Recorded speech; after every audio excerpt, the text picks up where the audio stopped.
Do people living in free countries really understand what it means to live under a dictatorship? Let's imagine this together.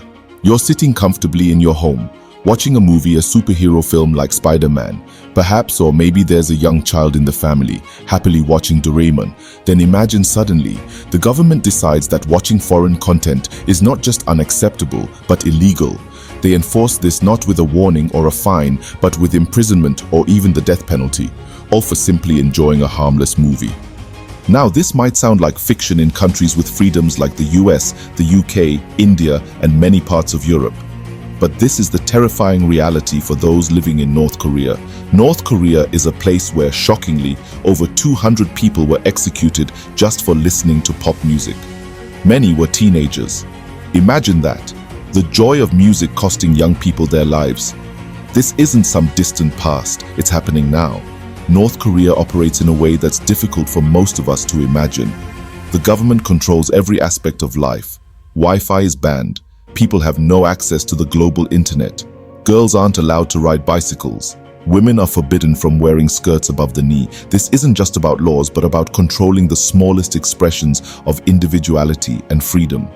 It's an open-air prison, where people don't know what the outside world looks like and can't even dream of seeing it. But North Korea isn't the only place where personal freedoms are stifled.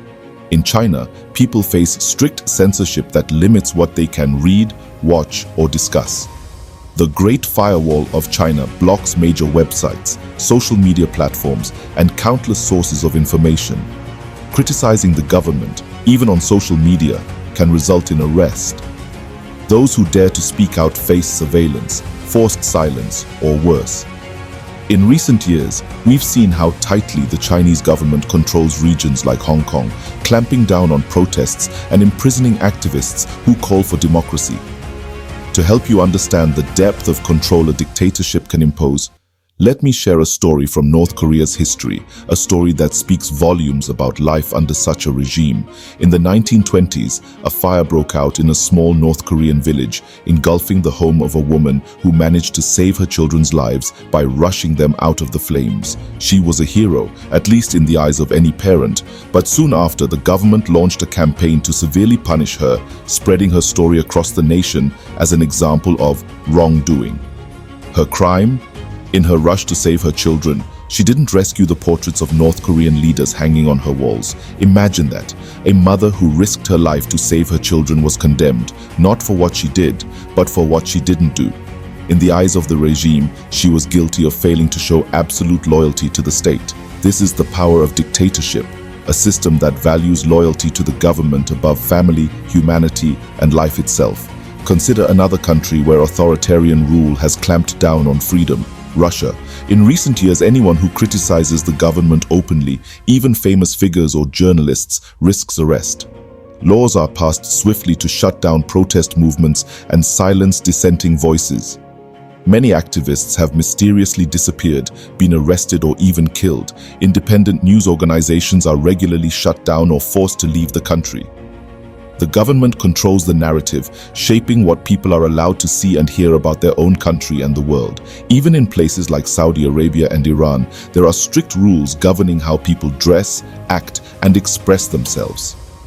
In Saudi Arabia, women only recently gained the right to drive, but many other basic freedoms remain restricted. In Iran, people face strict rules around clothing, public behavior, and speech, and those who protest these restrictions often face severe punishments, including imprisonment or worse. But in democracies around the world, in places like the US, Canada, France, Japan, and India, people enjoy a very different reality. In these places, people can speak openly, question their governments, and demand accountability without fearing for their lives. They can access information freely, listen to music from around the world, and watch foreign shows without fear of punishment. Think about the freedoms that many of us take for granted.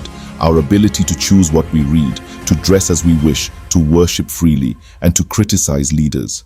These freedoms are luxuries that people in many other parts of the world can only dream of. In countries with freedom, we see a different understanding of governance. Here, people have the right to vote, to organize protests, and to hold their leaders accountable.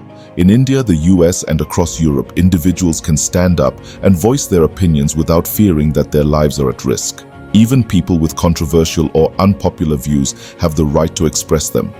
In some countries, even convicted criminals can participate in elections. That's how broad these freedoms can be. But with this freedom comes a responsibility to recognize and value what we have.